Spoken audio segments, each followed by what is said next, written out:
G'day there. You're watching the Aussie BIM Guru, and today on the channel we're going to have a look at a platform that looks at managing data in the web. In this case, the platform is called Toric. It's managed by a North American company, and a lot of people working there have worked in the AEs industry historically, or the architecture, engineering, construction industry, but have noticed that data management in general is quite a hassle. Often software holds it back or makes it difficult for people to actually access or transform the data in the first place, let alone generate it. So Toric was really their response, and it's a very exciting platform. As you'll know, I don't often on the channel actually deal with content that is, technically sponsored. I'm consulting with them, so this is technically, I guess you could say, sponsored or paid. But at the same time, what you see here is my honest opinion and enjoyment of the platform. I've been using it for various things in my own business and also with some clients, and I see vast potential in what it offers for our industry. And you'll know that I love using the Dynamo platform.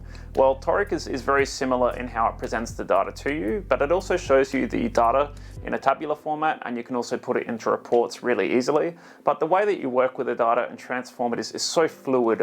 You'll definitely see similarities between those platforms and this one. But I hope that you really enjoy it today, and I do recommend you reach out to them if you like what you see today, or if you wish to try out the platform yourself. Anyway, let's jump in. So to begin with, we'll just have a look at the goal of what we're trying to do using the Toric platform. So I have here a relatively large model that I'm going to send into the Toric platform and undertake a cost analysis on. In this case, we are going to be relying on the Revit data quite a lot, which isn't always something that we do, often because the modeling has to be quite accurate. But in this case, let's assume the team is actually, relatively well coordinated and people are putting a little bit of faith in the model. So for example, if we have a look at this wall here, I have done some pre-data population to support the workflow. So what I've done is added a shared parameter to my model called cost rate. And this will inform my data when it's outside Revit how it should be measured. So for example, a wall in this case is going to be measured by its meter squared rate. We have other objects in the model that we might measure on a linear meter basis or an inch or a meters cubed basis. And we're going to filter this data into separate pathways using Toric and then reunite it after we've measured them using the relevant fields in Revit. I've also added both an assembly code system for Uniclass 2015, but also a master format system as well, which we're going to use to essentially line up a cost and rate table based on the classification related to the object. So I've also got an Excel table, and in this case, this sort of simulates if a cost manager was working with us on a project. It's pretty rare that they would come and actually open our model. Usually what we do instead is try to align a system between our model environment and their costing system, usually using a table with parallel data. So in this case, what I would have given a cost manager typically, which I have on a project before, is pretty much that, more or less. So I've told them all the way down to the classification system and the object in the model that generates it, in this case, what is the rate that they'd like to use. Often they might reinform my model with the rates that they wish to use, and sometimes there's a bit of coordination involved because they might try to measure something in a way that doesn't make sense. For example, a wall on a linear meter basis doesn't typically make sense because it does have a face area, but sometimes they might have their own methods for how that linear meter is used in the cost rate. Likewise, what does it actually cost is another challenge. So we'll be doing both technically a quantity and cost takeoff, but we're going to use this Excel table to match the master format code in Toric and unite our data from Revit with it as well, rather than relying on the cost data being all inside the model where it typically doesn't belong. So in Revit, we're going to push our project into Toric first. So I've got an add-in installed by Toric, which will prompt me to log in, which I already have. There's usually new updates as well, so I haven't quite got the latest version at the moment, but I'm pretty sure it will work anyway. And typically I'm going to be nominating which categories of objects I'm dealing with. In this case, I'm sending a majority of my data, just because I may as well have more data than less available. So I'm pretty much doing all the architecture and structure, all the systems, massing and site. I'm taking all my views, all my warnings, so I might just not do those for now.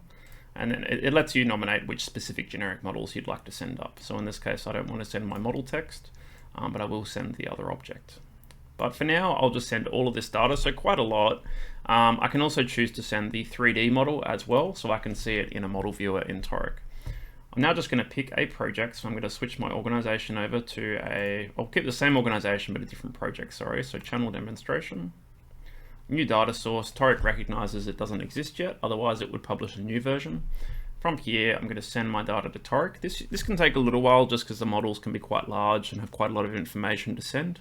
But Toric's add-in is effectively taking all the data from Revit that it can related to all the objects and also sending them up in a 3D format as well for the model viewer.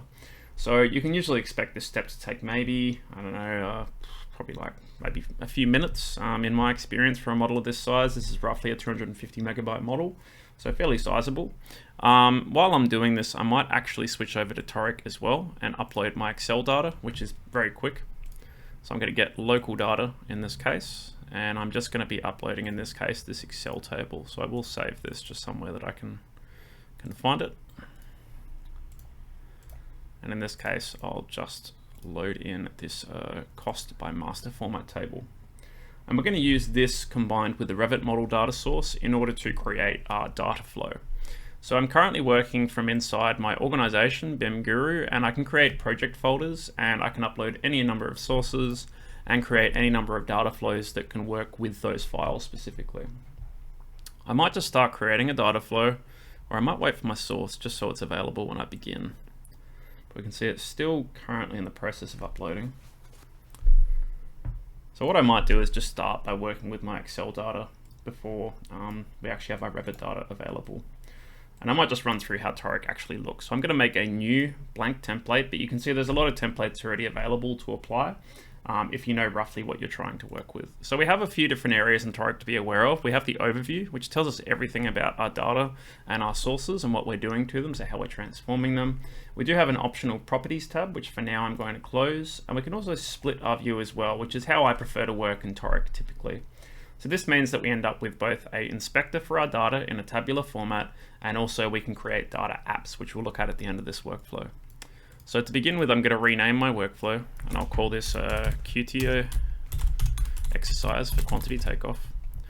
And just like many programs like this, we have the ability to find nodes or tools. And while I'm here, I might actually currently minimize the overview so I have as much room as possible. And we're going to begin just by getting one of our sources. So I'm going to get my cost by master format, and we can see this is a typical Toric node. So straight away, we've already retrieved the data from Excel, and we can see it all here. Quite useful. And I'm going to make sure I'm currently looking at the right workbook, which I am, so I can take the latest version, I can take a specific version, and I can also nominate different sheets if they're available in the workbook. But for now, what I'm going to do is just use a very common node that's really handy, which is called breakout. And this allows me to take very particular columns from my data set. And you'll see that it automatically just links up to the previous node, and there's heaps of context attached to the inputs and the outputs, so it's really handy. For now, I only really care about a few things. So I'm first of all probably going to want my cost. I'm also going to want, probably don't actually need my rate. I really just want my cost and my code. So notice now I've transformed my data into just two columns. So I have the column for matching and the price that I'm going to match to my other data set. So that's actually really all we need to do with our Excel data for now. I'll just cross-check how we're going. It looks like it's just converting the geometry of the element. So it should almost be finished. I found typically the first upload tends to be a little bit heavier than the remaining ones. So it's probably initiating the data source as well. Typically I find about maybe half the time for an update of the data source. I could obviously have a much faster upload as well if I didn't bring my 3D Revit geometry up with it as well, which is much quicker. But I thought I'd bring it up anyway, just so I have it available for other workflows. So it should hopefully almost be finished. And once it's ready, we can use it as a data source. Now I am in the cloud at the moment, so pretty much anything I do saves automatically. So you do want to be careful when you use Toric, because you are not really going to be able to undo changes typically. So you're going to want to make your changes pretty carefully. There we go, finished. Great. So I should now have this available as a data source. So if I go back to Toric and I have a look at my sources, there we go. I have now my resort project available to look at. So what I can do now is go back into my exercise, and now I'm also going to get my Revit model as a source. So I'm just going to make this a little bit bigger, close this, and I'm just going to drop in my Revit model. I'm going to go just a little bit above my Excel file, and again you can dynamically version this data source. And I'm now going to be able to pick from categories in the model that I wish to do cost takeoff for. And I'm going to start adding these, and notice immediately it's adding not only the objects, but also all the parameters as columns that relate to that object. So it's quite a lot of data that it's already managing to bring in for me very quickly as well. So I'm just going to keep progressively adding elements. Now, if you've used something like Dynamo before, you'll know that this is a very slow process to collect this amount of geometry. But notice that the 3D model viewer is also progressively picking up these objects as well. And once I've got them, I find it's pretty quick to work with them from that point onwards. This is really just the slowest or the bottleneck of the process in my experience. From here, it's almost immediately responsive to change. Stairs, walls. I could have just exported the categories I cared about as well. But instead, I like to have more than I need so that I can use this data source for other purposes after. We won't cost our parking spaces for now. Believe we'll just also take our specialty equipment. There we go. So we're dealing with a very big data set right now that would usually be very slow and hard to work with. Even in an add-in environment, you'd be dealing with quite a lot of stuff because we have, well, how many rows? We have 36,900 elements that we've just taken in and visualized all in one go. Pretty smart. So I'm just going to hide the model viewer just to reduce the load on my work session. Go back up the top, and we're now pretty much just dealing with Revit data at this point. So again, I'm going to begin by breaking out the things that I really care about. So in this case, I'm going to look for breakout. And we're going to need a good amount of data about these objects. We're going to need the metrics related to them, but also the information about them. So I'm going to begin by getting keynote and type mark so that we can focus on these specific elements. And I find usually once I've been through this step, everything gets very quick because from that point, I'm really mostly just dealing with data. Remember, I am also on an Australian internet connection, which isn't great. So I'm probably experiencing the bottleneck of Australian internet. So in this case, I'll take both the master format description and I'm also going to take the master format classification as well. So I'll just look for master format. So notice it's really quick to search through and find things, which is great. I find that really, really handy. We're also going to be looking for that cost rate as well. So I'll look for a rate, and there's our custom parameter. So that's a project parameter. That's not a default parameter from Revit. So it also exports your shared parameters and your project parameters. And we're finally going to be adding the metrics that we use to measure. So in this case, I'm going to look for a few different parameters related to area. I'm firstly going to take area, but I'm also going to take this area host area computed parameter because curtain panels actually store their area in a different parameter to everything else. It's a little bit annoying, but luckily Toric can help us work around this. I'm also going to take length as well. And for now, I might not bother taking off things with a volume because I believe at the moment this particular model doesn't require any volume takeoff because we're excluding the structural scope. But usually for structure, you'd probably be measuring the volume of objects. Okay, so at that point we have a good amount of data. Obviously we've filtered it down a little bit. I'm now going to rename my master format code to code because we're going to join this data based on the matching name.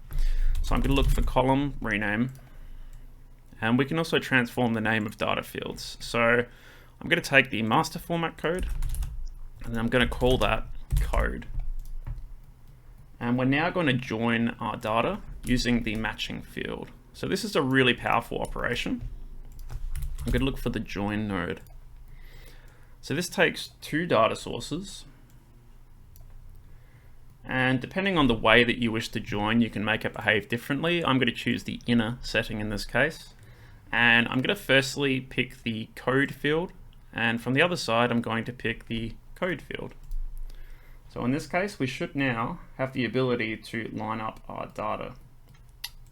So let's just double check what's happened here. So we have all our data from before, but we can see based on the matching equivalent, we've now found the corresponding cost of the object and associated it. So very powerful and very quick. We've effectively done what's a little bit like a VLOOKUP in Excel, where you can match data from other rows based on a matching column. So very powerful. At this point now, we can also filter our data as well, but we might actually do this in a few branches because we now have different types of data that we wish to deal with in different ways. For example, the way that we measure something which is each is different to how we measure something with a length parameter. So in this case, I'm going to filter based on the values in a column. And I'm firstly going to filter by cost rate. I'm going to say cost rate is, and see we've got the options available to pick from already. I'm firstly going to say each, and I'm then just going to copy this, and we're going to do this 2 more times. And remember, I'm dealing with a transformed and combined data source at the moment. So I'm now going to say linear meter and meters squared. So that will filter out anything without a relevant cost rate, or NA. So we've already solved that problem. So the first thing that I need to do with this is essentially generate a new column that just has ones in it, because we're going to say that each of these objects that's measured on an each basis has a quantity of 1. So this is where I think a little bit more along the lines of using a program like Dynamo. I'm doing something a little bit more creative. So I firstly need to count how many objects are actually in our data set. And I can see I have 3,276 objects. I'm then going to repeat some data. So in this case, I'm going to change one of my inputs. So I might find it manually over here. And I'm looking for a number input in this case. And we can write a raw number, which in this case is 1. But I'm going to repeat it by the number of objects I have. And I can see now I just have a big list of 1s. So nothing too crazy. And then I want to join this onto my data. I want to concatenate it. And there's actually a node literally called that we can use. It just combines columns that are parallel. So to this table, I'm adding this set of 1s. And we should now have on the end of our table, just new generic data, which I am going to rename in this case. So I'm going to rename a column. And notice as I get to the bottom of my canvas, Toric gives me more space to work with. So we effectively have an infinite canvas we're dealing with here. But I want to rename data to count on an each basis, because we're going to unite this data a little bit later. Linear meter is a little bit easier because everything we have here is dealing with length. So all we actually have to do is just rename the length column to something that we can identify. We don't even technically have to, but I prefer to, so it's really easy to tell what we're joining after this step, and you'll sort of see what I mean. So in this case, I'm going to be renaming the length parameter to length. And what I can do at this step is use a special node called append, which is going to attempt to join rows of data together and match the columns that are already present to stack the data instead of having 2 copies of them. So when I do this, I've now successfully combined 2 sets of data with each other. You can see I do have a unique parameter for each, and I will have the unique parameter for length back here somewhere. I think it's going to be, it's probably still going to pick up its name. There we go, length as LM. But you can see we also have the area parameter still intact, and we have the original area parameter here. So in this case, some columns have sort of successfully found each other, and some, in this case, I don't believe have. It depends on the type of the parameter, but we're going to join this data soon anyway, so we're not really in too much trouble at this point. But all we need is we need the each, and we also need that length parameter, which in this case actually is not currently populated for the each objects, but should be populated for the others. What I might actually do with this parameter is I might use field calculator instead. So what I'm going to do is divide this by thousands, because currently it's in millimeters, but we want to measure in meters. So I'm going to take my length parameter and divide it by 1,000. And I can actually make the new column in this case, rather than renaming the other one. And then you can see as I delete nodes, it automatically knows just to basically join things differently. And now we should have, in this case, each, and then we have our length parameter. There we go, in meters. Perfect. The last thing we need to do is work with our area parameter. Now this is a little bit more difficult because we're dealing with 2 parameters storing this value. And in one case, it will be empty when it's not a curtain panel in the host area computed parameter, and vice versa when it's not. So in this case, I'm going to use a really awesome node called coalesce. This is my favorite node in Toric, easily. They actually added it while I was working with them on a use case, and it completely transformed how I could go about it. So at this point, I'm going to be taking 2 columns. I'm going to take area, and I'm also going to take host area computed. In this case, the resulting column will be called area. And I'm going to remove these source columns as well. So what this really awesome step does in this case is it tries to find the first value it can in a column that has something that's not a null value. So in this case, I should find I have an additional column. Although currently, I believe I might need to do it the other way around. I need to go area. There we go, host area computed. That's why I need to put them in separate inputs. And we should find now that we have an area parameter that has all the values present, but it sources the first value, and then if it can't find one, it takes the second one. So if you have dirty data in multiple columns, this is a really great tool to take the first relevant one that you can find. And this is probably one of the most unique nodes in Toric that I've used so far, and actually opens up a lot of workflows that other tools can't achieve. I'm now just going to append this again. So at this point, I have my data stacked in most places that matter, but I don't have, in this case, all my takeoff data in one column. So as we just learned, we can use the coalesce node in this case to do that. But I'm firstly just going to remove some columns that I don't need in my data set anymore, because we've used a lot of them to generate takeoff. So I can remove area, I can remove length, area host computed. In this case, I believe I'm keeping these three parameters and I'm keeping the rest of the parameters as well. Yes, I am. So at this point, we can see I have a very clean data set, but I have my data all living in three different columns. But as we just learned, I can coalesce those three columns together. So in this case, it doesn't really matter which order we do it because they always only have values in one of the three columns. But I can take count, length, and area, and I can say the resulting column is measurement. And I remove the source columns, and check it out. We have very clean data. In this case, we have each, linear meter, meters squared. It's all there. It doesn't matter what you're dealing with. So pretty strong. I'm going to make the measurement in this case a number because currently it's holding on to some of its base units like meters squared, or in this case counts. So I'm going to edit the column that I've just created. And you can convert data using this node as well. So I can say measurement is now going to be of the number type. I'll keep it as the same name. There are various settings you can apply, like the exact type of number you're dealing with. In my case, I'm just using probably a decimal number typically, but you can see it's automatically figured out how to deal with each of those scenarios as it is. It knows how to turn an area into a number. You just take the value. At this point now, I can also combine some columns because I have a few things that I want to join. For example, my master format classification code and description should really be appended onto each other. So what I'm going to do in this case is combine some columns into new ones. In this case, I take my code and I also take my description. I'll make a delimiter of space dash space, and I'll call it in this case classification. And I'll remove the source columns. And we'll now see that we have these appended together, and we can later group our data based on these. I'm now going to coalesce my keynote and my type mark because I want to take my type mark first, and then if there's no type mark, I'll take the keynote. But I am storing the data in type mark sometimes. So in this case, I'm going to coalesce again. Like I said, it's my favorite node. I use it a lot. It's powerful. So I'm going to take firstly type mark, and then I'm going to take keynote, and the resulting column I will just call item code, removing the source. So in this case, I now also have the first possible code that it can find. So you can see my data is getting very clean and very usable now. Pretty exciting.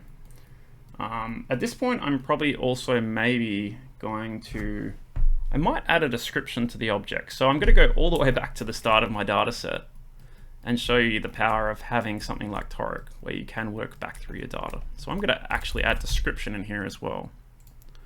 Whole new parameter right at the start of the workflow. It's going to send it all the way through, apply all the same steps to it that I already have, and we'll end up effectively with a data set. Now you can see it's taking a little while because it has to rerun all those steps, but there we go. So now if I come back down my data flow, I should find that I also now have the description of the object as well. Pretty cool, right? It's not a very human-friendly name, so I am in this case going to replace some column names. I'm going to rename some columns. So first of all, I'm going to rename description just to description. I don't want all that built-in parameter information on there. I'm also going to take my cost rate and just call this cost rate. But at this point, we can see we're working with pretty clean data at this point. So now I need to actually measure my cost. So in this case, I'm going to use the field calculator to determine the new total cost of each object. So in this case, I'm taking my cost and my measurement and I'm multiplying them. And in this case, I call this total cost. And I now have both the unit cost, but also the resultant cost as well. So when we're dealing with something that's not measured in each, we actually need to generate the sum this way. From here, I'm pretty much done. I might just turn my cost rate into a string because I prefer to have this in text format rather than multi-select. So when you see this bubble around an object, it means it supports multi-selection of data, which we'll talk about quite soon when we add some UI components. So at this point, I'm going to say cost rate is changing types to string.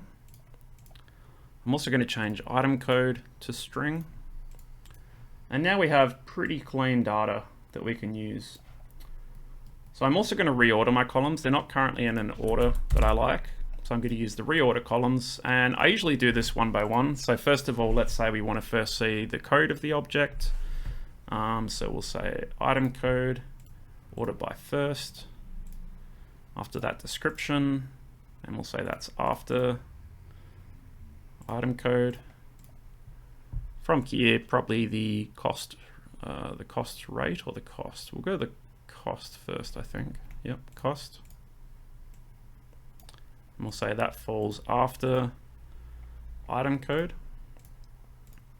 Then we'll say the cost rate comes after that. So it sort of reads like 200 each, for example. And then after this, we'll add the total cost. And finally, oh, actually we have the measurement as well. We probably want to show the measurement. So we'll say that the measurement comes after the cost rate. So this step does take a little while, but it is good to be able to order the data exactly how you want it to be. And it will remember this in future. So now we'll put that after the cost rate. And finally, we'll put our classification on the end. And now we can see our data is in a much more structured format than before. What we can do now is actually build a data app or a report from this that can actually summarize the data to someone in a visual format. So first of all, I'm going to actually group my data. And in this case, I'm going to be grouping it based on the classification. And notice now that all my data is sorted and stacked by its relevant classification in the model. I'm now going to sum all of those areas, and I'm going to sum by total cost. And we can see now that we've broken down our data into group by the sum of each group, which means we can now ungroup our data structure to effectively get a grouped cost report by classification. So look at that, based on every single classification possible in our model, we know the cost value associated to that particular classification of the model. And now we're starting to talk in a language that a quantity surveyor actually understands. We're classifying our model and actually associating things to cost groups. As well as this, I'm probably also going to group by the object code and the description. So you can group by more than one thing. So we'll add a description as well.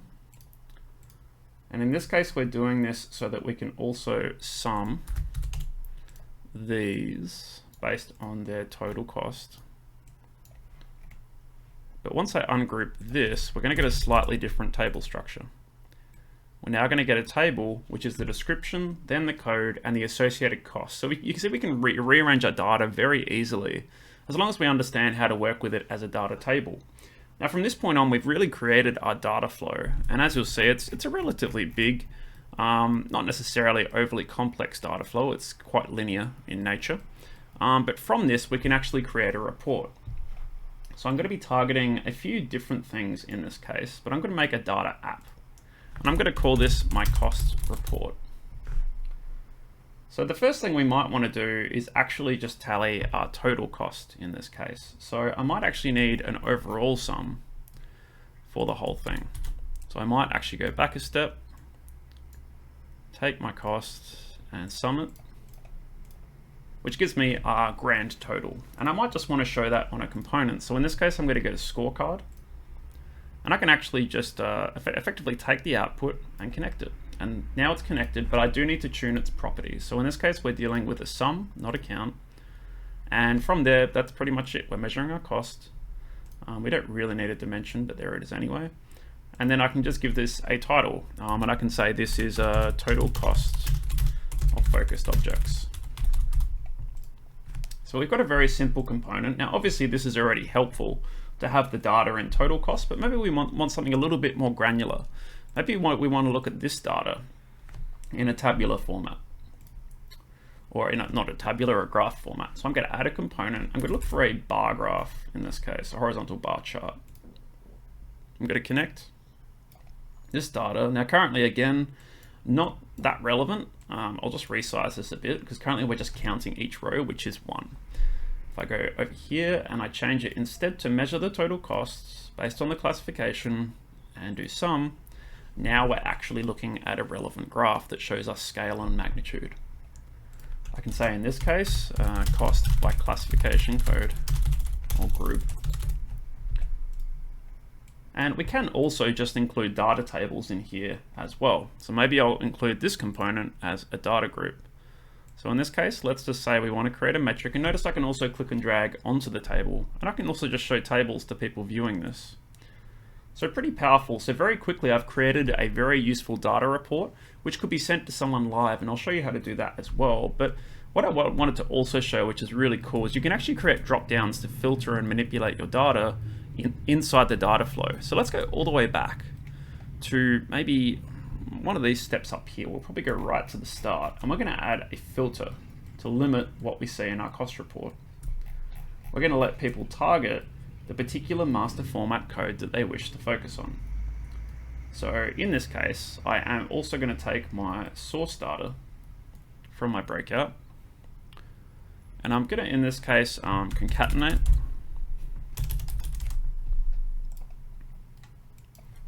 Actually, would I concatenate? No, I'll combine columns, because we're gonna make a human readable classification to show someone.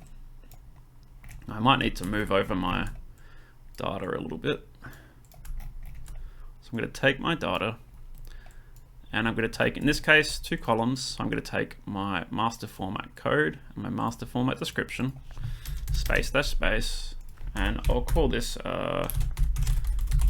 classification. Now, we're not in this case going to remove our columns. We're going to keep them because this is just a temporary field that we want to work with.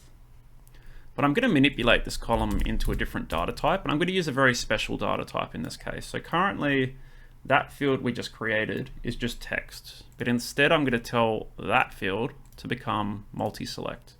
Notice these all became this little box. Now this actually allows you to filter later on in your workflow and select and exclude these particular types, but it's going to group them together based on the possible values in the list. So it's pretty strong.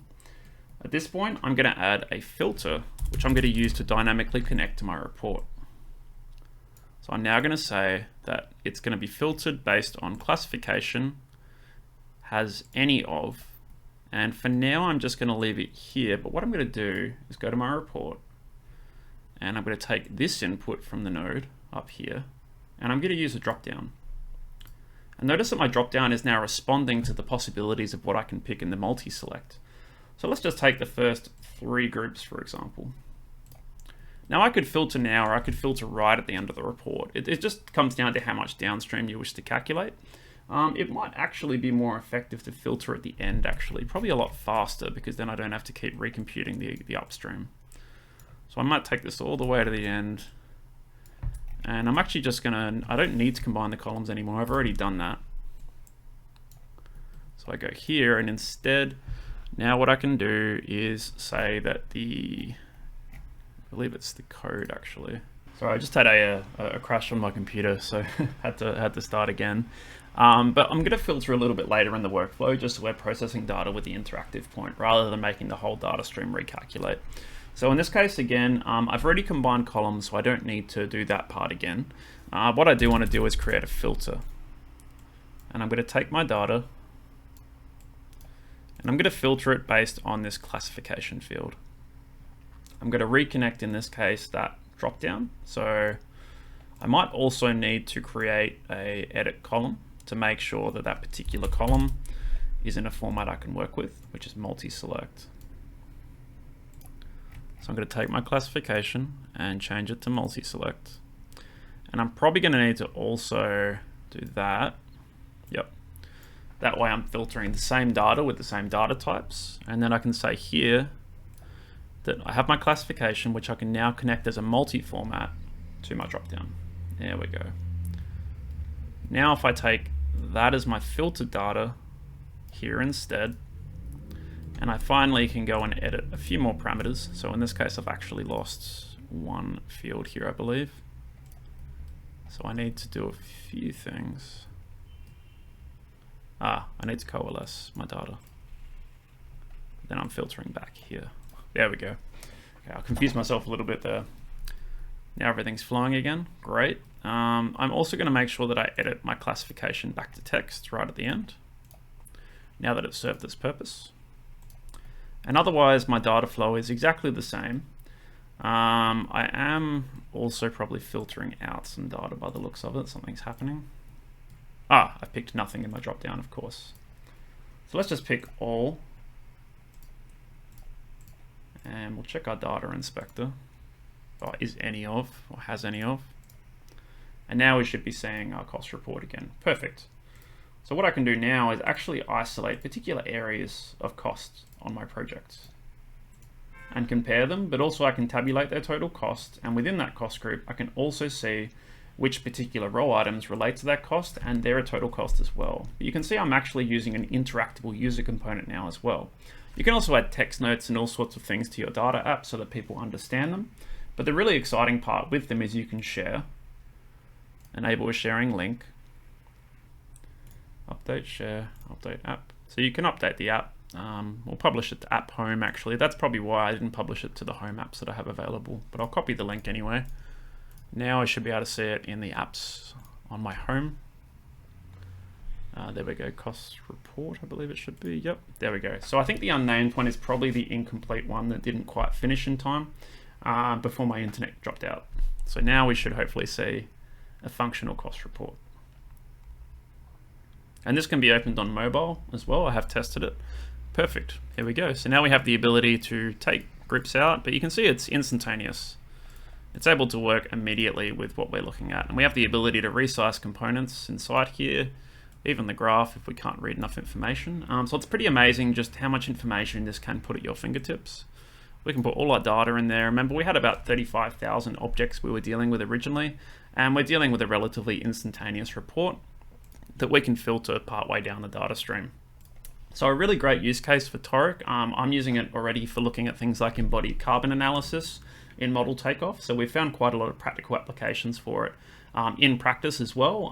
But I look forward to seeing what you think of it as well. So there you have it, full takeoff and measurement in the web on a report in less than half an hour. Pretty fun, pretty powerful, and pretty exciting. I must say I've definitely got my eye on Toric and I will be using it just personally in the future. I see a lot of potential use cases for it, especially when it comes to justifying all the work that we put into our data in the first place. I mean, what's the point of it if no one sees it, right? And I love that it can actually turn things into meaningful reports that you can still interact with and filter dynamically. You don't have to know how to run Dynamo in order to run a script in order to change the data. It's built into the platform. It's still in its early days, but it's very developed for where it is, and I know there's a lot of cool features that they're working on now. As I said before, if you're interested in finding out more, definitely reach out to them over at Toric, and I'm sure that they can help you out. Anyway, if you're not already following and subscribing, feel free to do so, and I look forward to seeing you in future similar videos. Thanks. Take care.